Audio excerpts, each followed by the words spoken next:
Greetings and good morning, group members.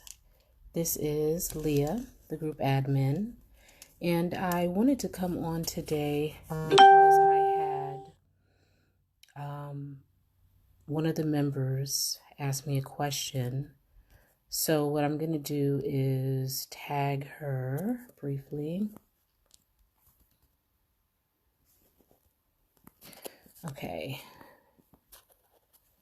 And her question was in regards to a post that I made about, what's going on here? About the 1%. So I'd stated that, in order to attract, a top tier man, you'd need to be a top tier woman. And she asked if I could expand on that. And really what I want to share here is, first of all, it really depends on the type of top tier man you are interested in, as well as your own goals. So if you are, interested in marriage, and if you are in the place where, you're not wanting to have a situationship or an arranged situation, such as, let's say, the sugar babies, or escorts, or any of those type of desires, then you would probably be looking for a different man. Now, I'm making no judgment on that, meaning to say I'm not shading, those who are choosing the sugar baby route or the escort route. That's not at all what I meant by that. But what I'm saying is, depending on what you want and what you're really interested in, that is the slant that you would need to take in terms of attracting a top tier person into your life.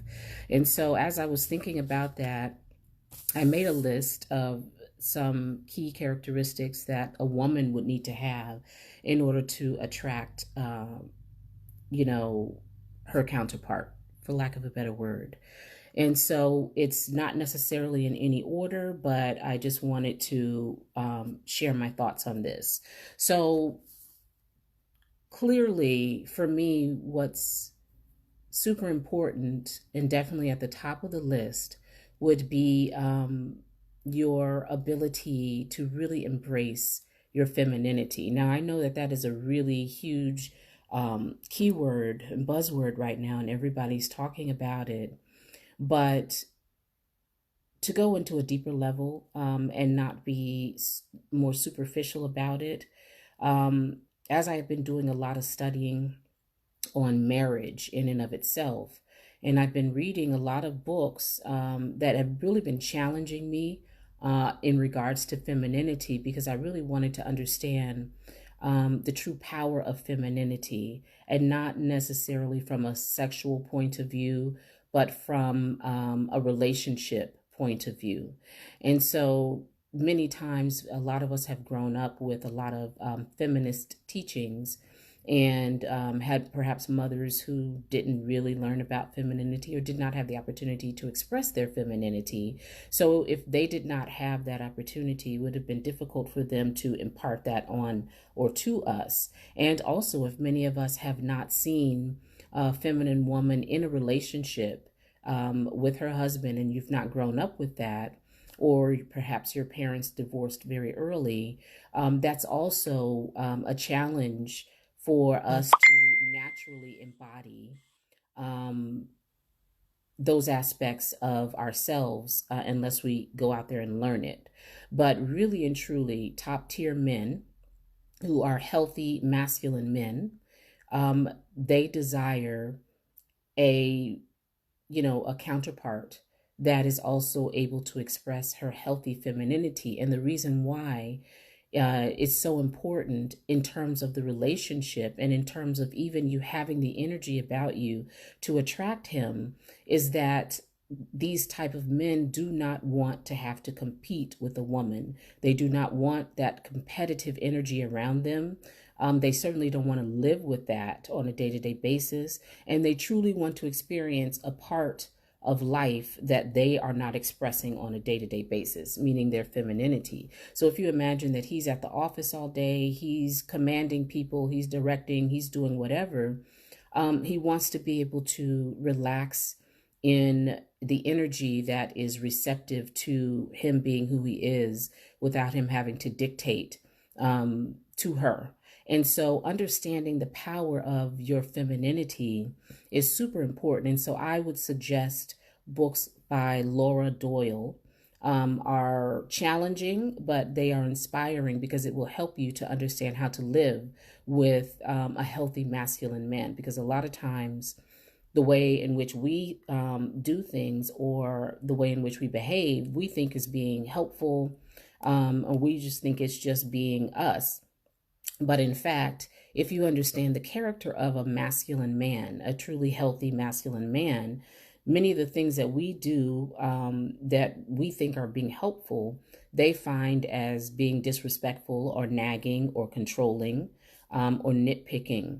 And one of the ways in which you can more easily attract a top tier man into your life is understanding those components of femininity, which is often missing so much in society. So that makes you stand out even more when you're not argumentative, you're non-competitive. But again, this does not mean that you're a doormat. It doesn't mean that, you can't have an opinion, that you can't share your thoughts, your dreams, your hopes, and your goals.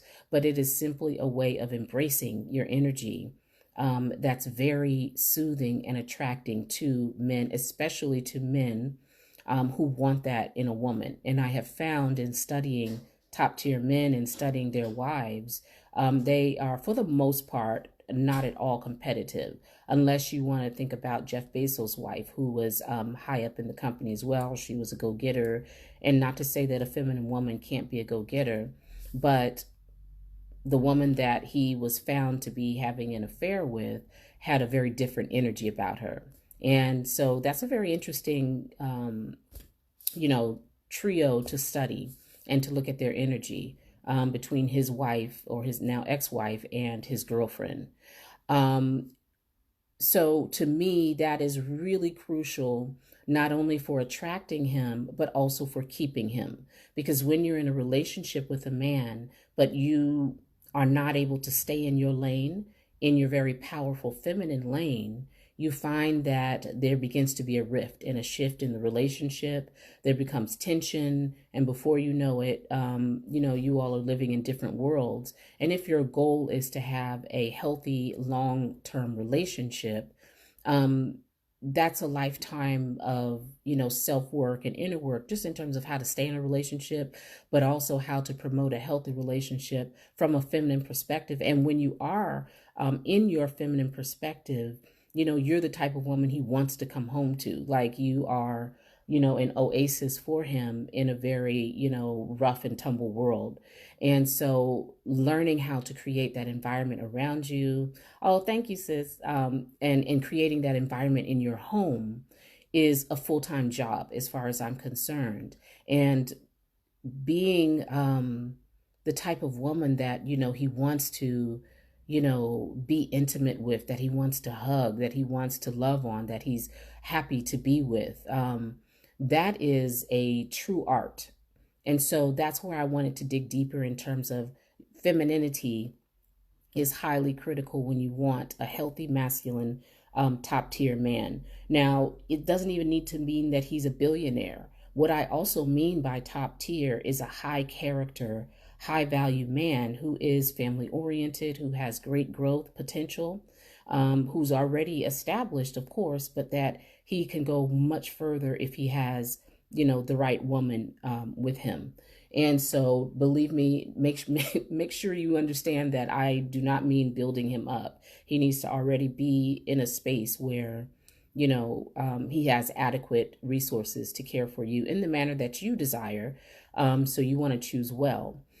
So that was the feminine. The next point I wanted to mention is substance. It is absolutely critical that if you are wanting to, attract and keep a top tier man, that you have substance about you.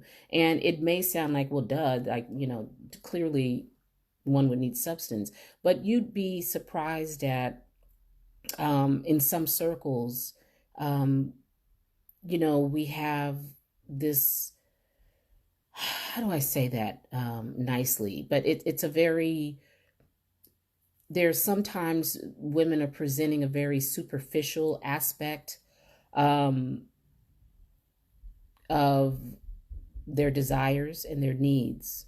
And so sometimes it simply lies on the surface of clothing and, how many Yves Saint Laurent shoes do you have, or purses, or, how many designer um, gear do you have? And so a lot of women, when they consider the level up, I'll be there in a minute, okay? When they consider the level up process, or just improving their life, of course you have to look your best, you have to take care of yourself, you have to want the best for yourself, and I completely understand that. And I also love fashion, I love design and designer things, and just beauty. I enjoy beauty. But sometimes depending, especially if you're wanting husband, now again, I'm saying if you're wanting other relationship goal type things, then resting on the superficial might be just fine. But if you're wanting a man of substance in terms of marriage, then you need to be able to be in a space where you are not only developing your exterior and taking care of yourself, keeping yourself fit, lovely, but you also want to develop your internal state. And when I say substance, a lot of what I'm going to mention after that can fall under substance. So you want to have um, a value system that you have staked out in your mind to say that these are the beliefs that I have. This is what I value in my life. I value family. I value education. I value good health. I value compassion. I value friendship. So if you make a list of the things that you truly value in your life, and then you ask yourself, am I adequately promoting each of these aspects of my life? And if somebody were to meet me, and I guess let's say spend, a month around me or a couple of weeks, my eyeliner completely messed up this morning. I apologize, you guys. And I've been cooking, but it's kind of getting on my nerves. I was cooking, doing meal planning, excuse me, you guys, and homeschooling with the kids. So this makeup just didn't happen today, excuse me. At any rate, so substance. Hi, how are you? So the substance, if someone were to meet you, and would they be able to say about you within a month of having known you, would they be able to say, this lady is all about family? If this it just seems like everything she does is about you know gardening, or she's just so into you know beautifying her space. Whatever your list of your core value system is, would anybody who has met you be able to easily say, yes, that's definitely her? Faith is, if that's something you value. So if you are wanting to really attract a top tier man, he's definitely a man of substance. And so you definitely would need to be on that same level in order for you to align with each other. And this is something you build over time. It's something that you explore. But definitely, again, the level up, of course, includes your exterior, your appearance, your hair, your mannerisms, but also it really has to be a vibrant energy about you that expresses what your core value system is, which is substance. Another aspect of substance, along with, I'm looking down at the list I wrote, along with your value system, and whether or not your value system is readily apparent, and can be easily seen and felt from you, but also your passions.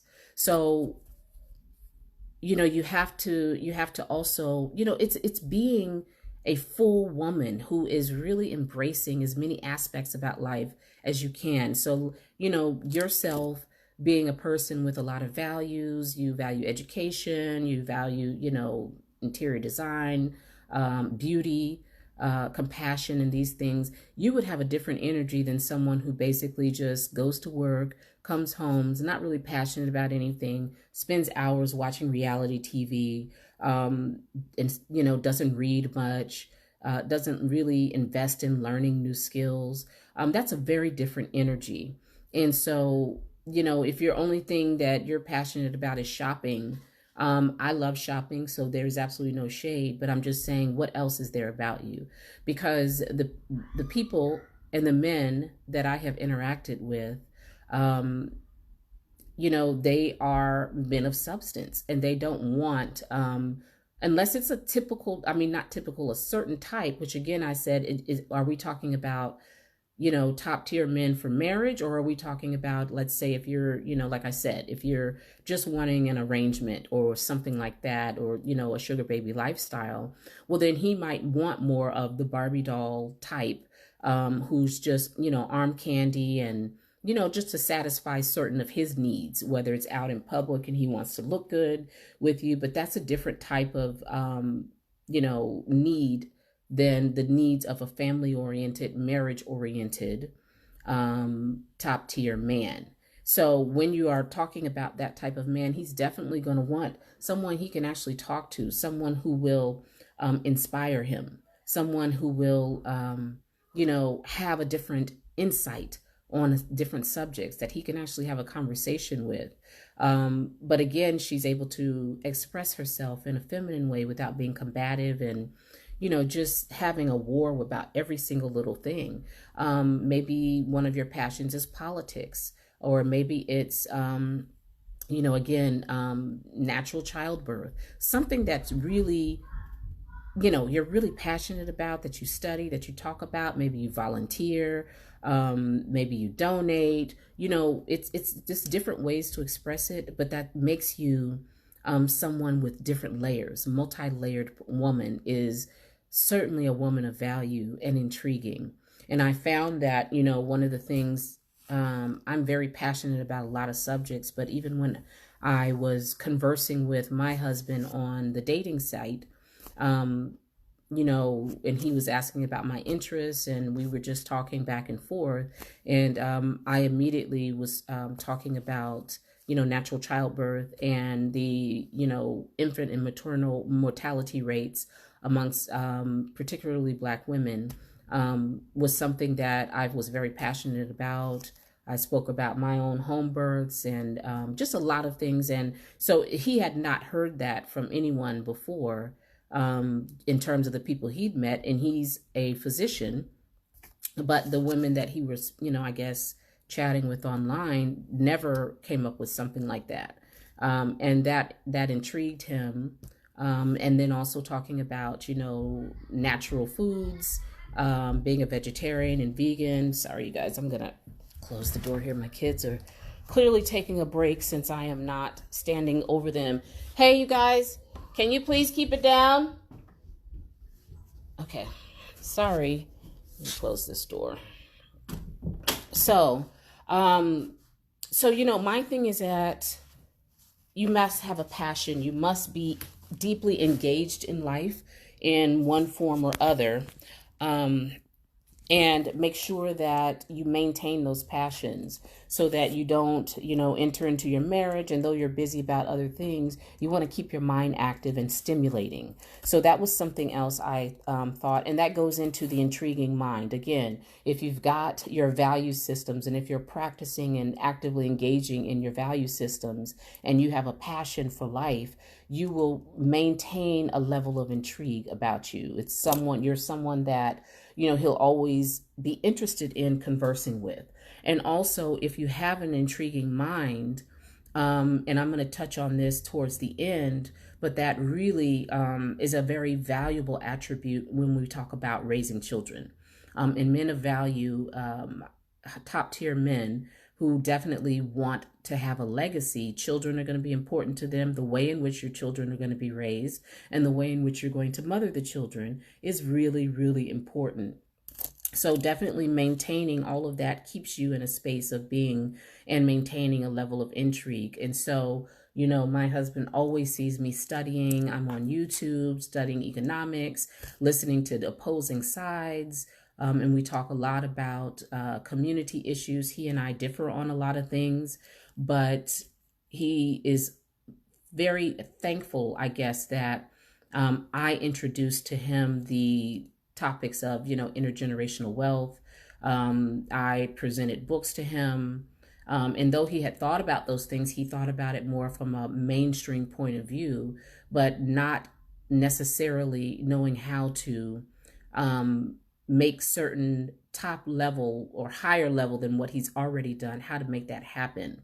And so my bringing the study of family wealth, intergenerational wealth, studying the human capital within a family, how to build your family wealth through the children, how to educate the children so that they understand that they are part of something greater than, oh, dad's just going to work and he's going to leave me a trust fund, so let me just go out here and spend this money. But raising children to understand that they are carriers of that wealth.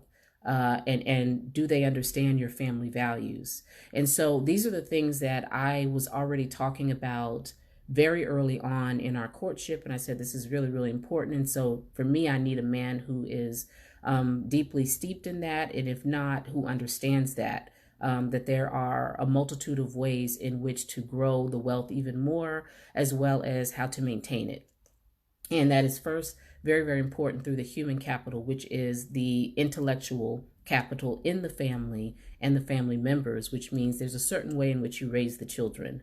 High value or top tier men will adore that about you, that you take it seriously, that you are not just there to spend his money and to do massive shopping sprees, but that you also have a high level of insight into the importance of maintaining wealth. And so standards and boundaries is another key aspect of what a high value woman would need in order to attract and maintain a high value man. So your standards and your boundaries are, deeply steeped in your sense of self-love and your self-care. And that means not only just your body, but that means your emotional and your mental ability to care for yourself, and understanding that you have set certain boundaries that you will not cross. So therefore, you demand a certain level of care and treatment in your interpersonal relationships with everyone. You don't indulge in heavy negative situations or friendships, a bunch of chatter and gossip, and that because you understand that brings your own energy down. And when you have set boundaries also within the relationship, you will not allow people just understand that about you, that you're not going to be treated any kind of way, even if you are, extremely feminine, even if you have a very gracious energy about you. But having boundaries means that you respect yourself enough to know what you will and will not accept from other people as well as from yourself.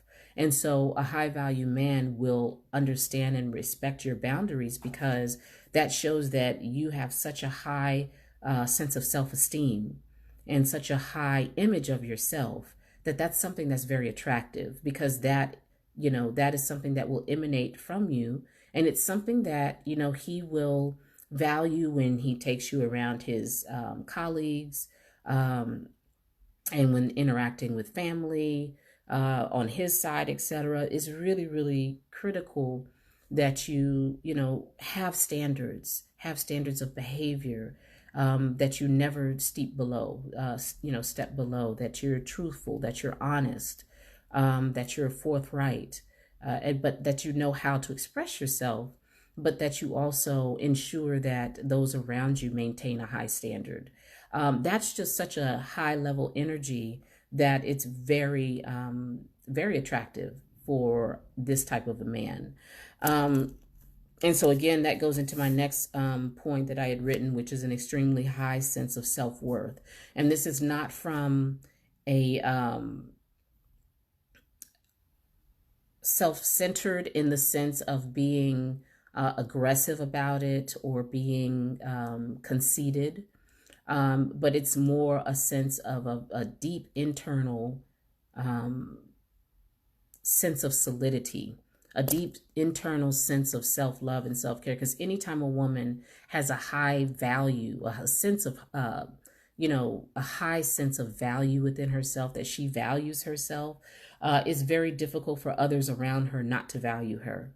And your value, goes up high. The higher you value yourself is the higher, your value rises. And so someone who doesn't value themselves, who has low self-esteem, they tend to be mistreated a lot more than, or seem to feel like less of a catch than a woman who truly values herself from, a very, a very solid inner sense of self. And so that is something that is absolutely critical. And also, I want to mention faith.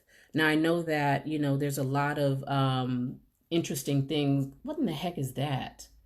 I'm sorry. I just saw, I think the kids opened the door. Um, Weird. So, sorry, y'all. It's like a little flying thing. Um, Faith. Now, I know that, a lot of people have a lot of different faiths, but to be honest, after doing studies and watching different documentaries, I was in another group and we talked about it as well. But you find that those who, have wealth, a lot of it, and or who have high values, who are would be considered, a top tier catch, they are faith-based people. Typically you'll find, churches in very wealthy areas. They go to church. The president goes to church. People in all different areas of life, but they tend to have some type of faith.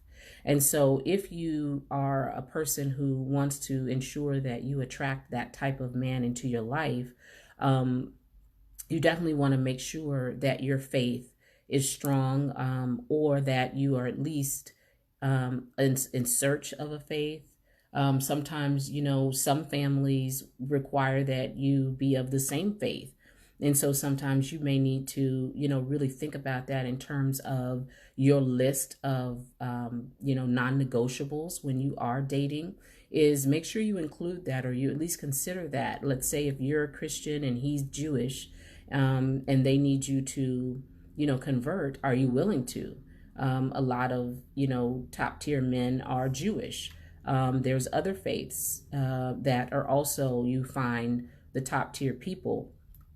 And so you have to also consider that you are a faith-based person, also because you want to make sure, or at least know how he wants to raise the children. If you plan on having children with him, does he want them, oh my God, I think that is, and they went out to feed the turtles and this thing got in here. I think it's a wasp. Oh my God. I'm sorry, y'all. I have a thing about wasps. That's so odd. So, making sure that you understand, or how he wants the children raised. Are they going to be raised in a particular faith? And if so, incorporating that into your life as well, in terms of your faith and being strong in your faith, or at least be willing to know that, you may have to convert. And is that a deal breaker for you? So definitely consider your faith, and also included in that is the values that I mentioned before, your value systems. Is that something that's apparent in your life? Non-competitive. Now, this is something that I was talking about a little bit earlier when I was talking about the feminine traits, and that being of great importance.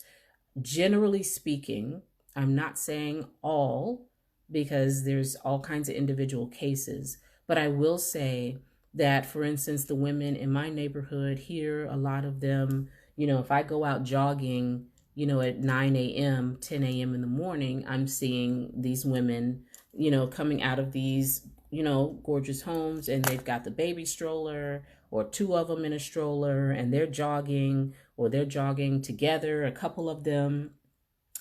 So they're clearly not at work, and they have young children. And so, a lot of times, in, you know, high value families, a lot of times the woman does not work. Even if she's got a degree from Harvard or whatever, we're seeing that in many places where many degreed women, once they do have children, and they're married or what have you, they decline to continue working until the children are of a certain age, or they just, they're good. And so you want to also consider that in terms of your type of lifestyle that you want, because I've seen that, men, top tier men of high value, they take great pride in their wife not having to work. And so you also want to consider that. Can you still work? I'm quite sure if he's okay with that, that's cool. But one of the things I noticed in being a woman and working, and a single mom at one point, was that it was very hard for me to turn off my managerial role once I got home, or once I was around the children and whatnot. There was just a different energy that I needed, to be out there in the workplace than what I'm able to cultivate when I'm not dealing with that stress. Um, and the only thing I'm directing are my children in terms of the flow of the household.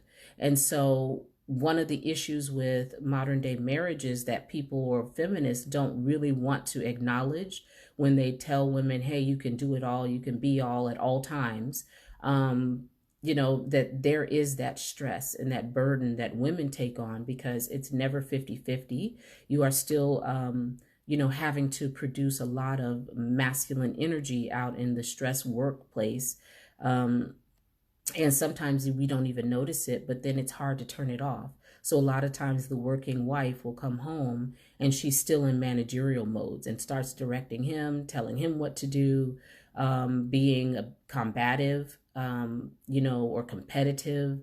It's just a different energy that she has, when she's out in the workplace. And so I have found that in the circles, where I live, even, or, being out. In fact, we were at a gala on Saturday night, and I was just observing. It's a lot of doctors, a lot of medical directors, board members were there.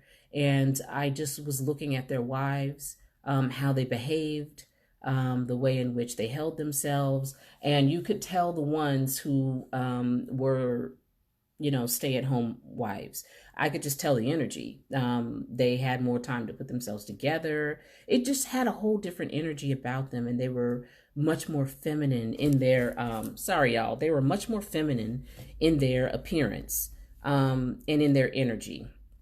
And so, I noticed that, and I take note that, even like I said, even in this community, I see that so much more. And so a lot of times men, like I said, they take pride in being able to care for a family without their wife having to work. And in doing so, they also relieve some of that tension that happens when a working wife comes home. She's exhausted. She doesn't want to hear it. She might be even too tired sexually to, engage with him in the evenings, because she's got to get up in the morning. She's stressed out. Something happened at work. She wants to be talking about that. And he was at work too, and he doesn't want to be talking about all that unless he wants to share his day with you. But if you both are coming from that same tension and that same energy, it eventually down the line, it does cause a rift in many relationships. And we don't want to admit that. And I certainly lived it myself, so I can attest to that. So the non-competitive energy means that you are in your lane. You understand the power of being a feminine woman. You understand the power and the importance of managing the home and all of the, you're like an executive director of a home. You have so many things you have to manage, including your budget that you're working with, the food, the children, in terms of scheduling repairs, the shopping, like you're doing a lot. And so you got well enough to do. So it's not about you being competitive with him, in terms of his aspect, his fear. And it's a very empowering space to be. And most top tier men do want a woman who is available for managing the home as well as the family, as well as his legacy. And that's very hard to do when you're also working 40, 50 hours a week alongside him. And so I have found that that energy really does diminish the relationship. Another thing that I mentioned here was confidence. But that kind of goes back up to the beginning where I mentioned value system, your passions, an intriguing mind, your boundaries, and substance, overall substance. But in the overall substance, you want to clearly, understand that you have a level of confidence. I mean, there's nothing like living around an insecure person. Like, that is the biggest drain ever. But when you are confident in yourself, when you're confident in your abilities and in your skills, it keeps you, available for devouring more information, learning new skills, being interested in something that you can discuss with him and talk with him about and engage in certain hobbies. But if you're not confident, you'll never really venture out into, the unknown. Just in your own life, it'll be less difficult or more difficult for you to develop your mind, to continue studying and studying the things that are a benefit to the family. You have to have a level of self-confidence, that you can figure things out and tackle things when you need to. And that is something that is very attractive that I've seen. Even the women, the wives at the gala, I didn't see anyone shrinking around like a wallflower or whatnot. These were very well kept, but very confident women. Of course, there's decorum, there's poise, there is the ability to express yourself, the way in which you stand, a straight back. Like, all of these women were, very approachable and lovely. None of them were snooty, but they just knew themselves. That's really the bottom line. And so when you are dealing with a top tier man, you're eventually going to have events that you need to be able to go with him to, and he's going to want to present you to others. And so everything about you should come naturally, but you shouldn't definitely, when they meet you and see you, they are naturally thinking, can I take her to the boardroom with me? Can I take her to this event? Can I present her to my family and she would fit right in? Or will she, fumble and bumble around and fiddle with herself because she's not confident? Is she able to carry on a conversation and be interesting and enlightening? Like, they're thinking about these things when they meet you. Like, that's they've got their own set of criteria and judgments, the same way you do and should when you are, dating and courting and whatnot. So best believe that's definitely going to be on his list, is, are you presentable and do you have the energy and the aura and the essence to easily fit into his life that he currently has, so that he doesn't have to groom you and teach you some basic things. So that's really, really important. So the last thing I want to say is child oriented. That's not to say that every single man wants children, but for the most part, they do, depending on the stage in which you meet him in life. But definitely, it would be very difficult for you to engage with, top tier, high value men, but you don't like children, or you never want them, or, you're a meanie to his, maybe he's had a previous marriage or something and you just can't get along with kids. That's going to be an issue. Certainly, if he is top tier and let's say he's not yet had children, or maybe he's got grown children and now he wants a couple more, who knows? But are you child oriented? And in that, the way in which you carry yourself, the thoughts that you think will definitely inform him on the type of mother you will be.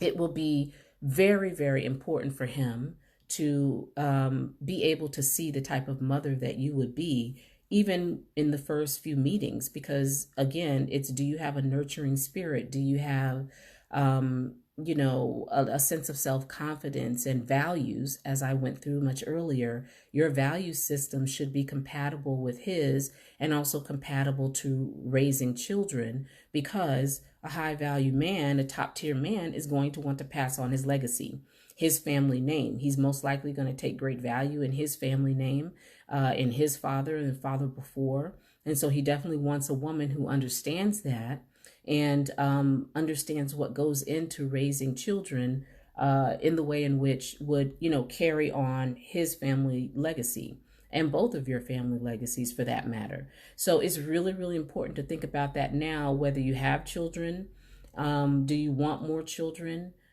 or if you don't want more children, make sure you know, does he want more?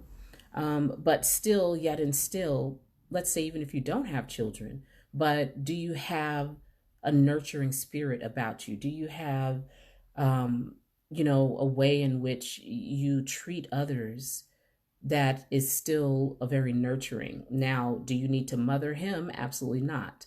But this can carry into various aspects of your life.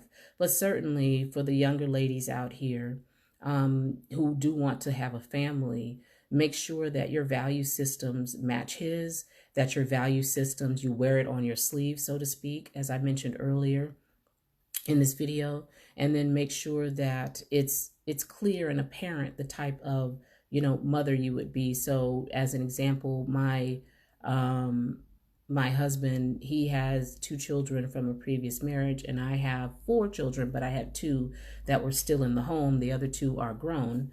And but I spoke about, I homeschool my children.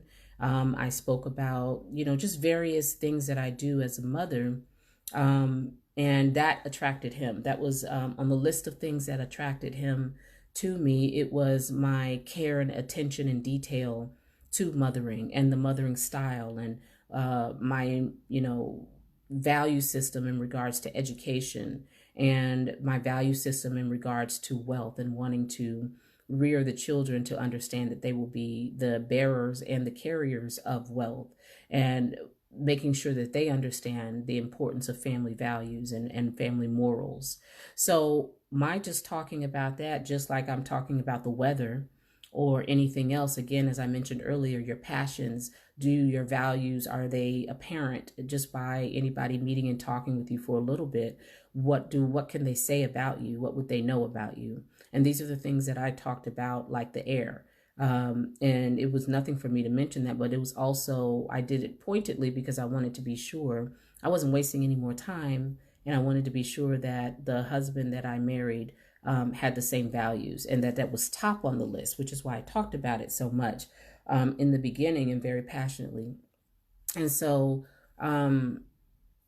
those are my top, I guess that was 11 things that I would mention or answer to Jessica's question about expanding on this idea that in order to attract a top tier man, you have to be a top tier woman. And what does that entail? Of course, this is not exclusive, or it's not the be all and end all. I'm sure there's so many more, and many other women here could share some additional points that I didn't touch on, so that we can all learn. I would love to hear your insight and your input on this as well.